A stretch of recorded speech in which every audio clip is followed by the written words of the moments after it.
back to Entertainment Weekly's coverage of Comic-Con 2017. I am Kyle Anderson, now joined by the star and producers of the forthcoming sci-fi series Krypton, which I'm very excited about. Guys, thanks so much for coming in and hanging out. Thanks for having us. Very excited about this.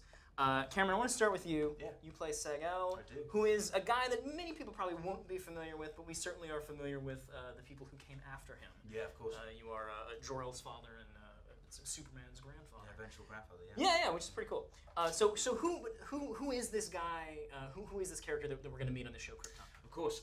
So Seg is the scion of the House of El, which was a once great house on Krypton. On Krypton, there is a rigid class system, and through no fault of Seg's own, his family is stripped of its rank and thrown from the very top to the absolute dregs of Kryptonian society. He grows up in a place called the Rankless District. So when we meet Seg early on in the show, he's sort of a bit lost, and there is this legacy that's out there somewhere, and there is this sort of drive and feeling that there's something out there, that there is something bigger than just him. But really, if it's so distant, he's just trying to put one foot in front of the other and survive. He's a much more street-level character than Superman. He's slightly angrier, a bit more rash, but he is intuitive brilliance for all things technical, and he's very clever. Oh wow! And so he's been significantly different than a lot of the other Kryptonians we've met on film and television. Absolutely. And I'm also fascinated to see, because in general our vision of the planet Krypton is one of a planet exploding, and so it'll be sort of like, what is the planet like? Maybe you guys can speak to this too. What is this sort of world like when it's not going to pieces? Well, it's less explosive. Less volatile. It's sort of it's one big round thing. I think that part of the attraction of doing Krypton is changing the expectations of not just hardcore fans, but people with even a casual interest in this universe. And the reason it's set 200 years before the birth of Kal-El, Superman, is because it allows us to tell a story about an era in Krypton that people don't know about, that we can get very creative with, an era where there is a system of have and have-nots to keep people alive on a planet that's a very harsh realm, and also to talk about the struggle that the House of El went through, a rise, a fall, and a rise again, that basically set the stage to birth the hero that becomes Superman. And I think we want to be able to tell the story in intricate emotional detail, that it's not just Ma and Pa Kent who gave Clark Kent and Kal-El that super sense of truth and justice in the American way, but it was also his lineage, his bloodline from the House of El, and Seg-El represents the lead of that struggle. And an allegory we use a lot is that the baby boomers had parents who fought in the Second World War, and they were just ordinary people from very modest means who did extraordinary things. And we feel that Krypton is just going to be a very surprising and lived-in and wondrous place to tell stories. And you bring up an interesting point. I think for a lot of people, they associate the idea of Krypton with that planet that explodes, that births Superman. We know the end. Right. Well, that's what I think is cool. Or do we? Well, Or do we? That's a big thing. Yeah. I think that's what's cool about what we're doing with this show, is we're subverting that expectation that people have of how this story ends. Our kind of like the framing device for the series suggests that somebody, and I wish I could say who, but I can't. But there's a conspiracy to go back from present day 2017 back in time to stop Superman from ever being born. So the stakes of so rather than it being just about a show set in the past where we have a sense of how it ends, it's really the stakes of the show impact the here and now, the present day. So it's immediate and relevant in that sense. So and it does mean that whatever you thought you knew about Krypton and how that story ends is going to be challenged. Yeah. You think you know the ending, you actually don't. And we don't know the ending. Yeah. But that's a big swing right there. Is there's no sense in just going back and retelling a story where we know the ending. We need to change the expectation, and change what people think they know, and we do that from the very first episode. And so then, what types of stories do you hope to tell on this show, through Seg-El? I think it's a huge, epic story about his family, and there's other families in that gilded system. Some of whom you'll recognize, some of whom you won't. Do some of those families have the surname Zod? Yes. All right.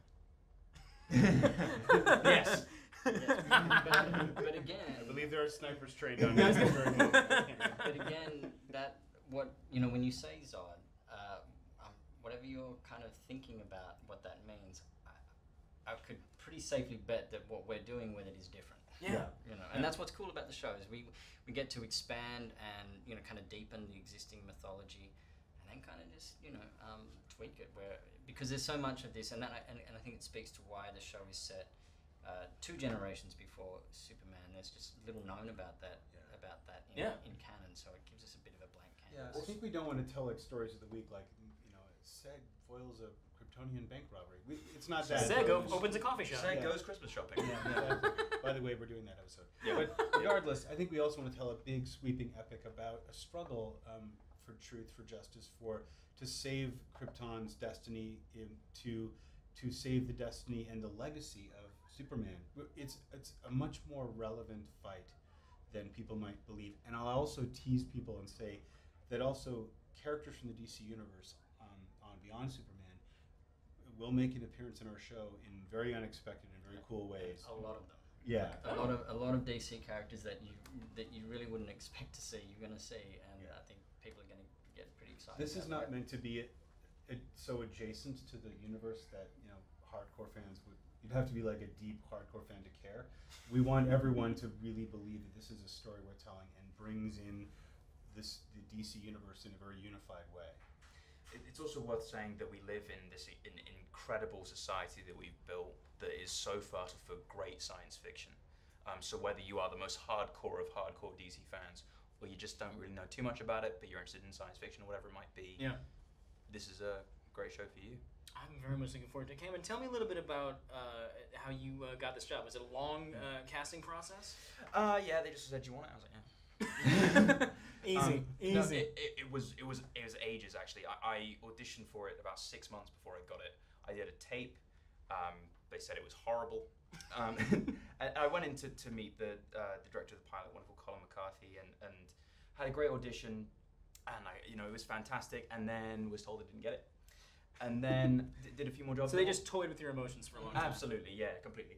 And but what It's more happened? brutal than that, but Torturous, one might say. He's being modest because he likes the job now. Yeah, but basically what happened was it never really went away. It sort of kept cropping back, and I've really sort of believed in it. I love this world. I am a huge comic book fan, and I always wanted the job. And eventually I got the opportunity to screen test for it, and I did a couple of times, and I just hope that the passion that I had for it, the source material came through, and eventually it went my way. And it does. He's an excellent Segal. I think people are going to be blown away that it's a star sitting right there. we knew we'd cast the right fellow when I think Cam and I were Skyping you, and we were here or in Los Angeles. You were in London, and we said, look, we can send you a big crate of comics, of all these different aspects of from DC, because they just mainline this stuff to us and we absorb it. We could send a huge box, and you're like, no, and you went and you opened up this giant cavernous thing full of comic books. Like, please don't send any more. And we were like, whoa!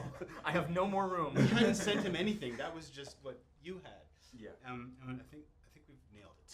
Wow. He was the guy. It's a massive bonus to have an actor lead the show who has such a deep passion for the mythology, as well as being a very skillful, exciting actor. It's just ticks every box. It ticks every box. You're part of that kind of love affair we're having with the world building, and we're not there with the guy who's like, how's my hair? Like, it's more, this is true to the mythology. I was in that final audition, I think you remember, and it was a really, that was like the game 7 of of the playoffs. It was all on the line. Yeah, it was in overtime, and because all I was right. getting on a plane to go shoot that pilot, and we did not have a Segal yet. But Which seems like would be a problem. yeah. But it was a lovely. Get in the way. It was going to be a sock puppet originally. Right. Which is a bold move. Yeah, But maybe not the one you're I looking think for. when you're looking for a lead, especially playing a blood relative of the greatest hero of all time, watching you handle that audition, the president of the network was there. It was intense, and you literally were just. I think your heart rate was as low as anything, and you just were so. I'm sure you were losing your mind inside. But you were just calm and into it, and that impressed all of us. And I think at the end of it, he just hugged you, I was like, Yeah, that's it a was- good sign. That seems like a It good was- sign. Yeah. I think someone said, yeah, so basically at the end of this speech, we want to be able to follow you to battle. And I said, yeah, all right, I can do that. You've done that before. Yeah, Roused fine. men, sure. Yeah. Me. And it was a wonderful moment. It was great. It Yeah. was wonderful. Well, I look forward to all of the stories being told from Segal's perspective on Krypton, which will be arriving on Sci-Fi in 2018. 2018. Mark your calendars now. Absolutely. Get ready Get for these ready. guys. Big thanks to you guys for coming through. Thank you. And stay tuned for more coverage from San Diego Comic-Con 2017 right here on Entertainment Weekly.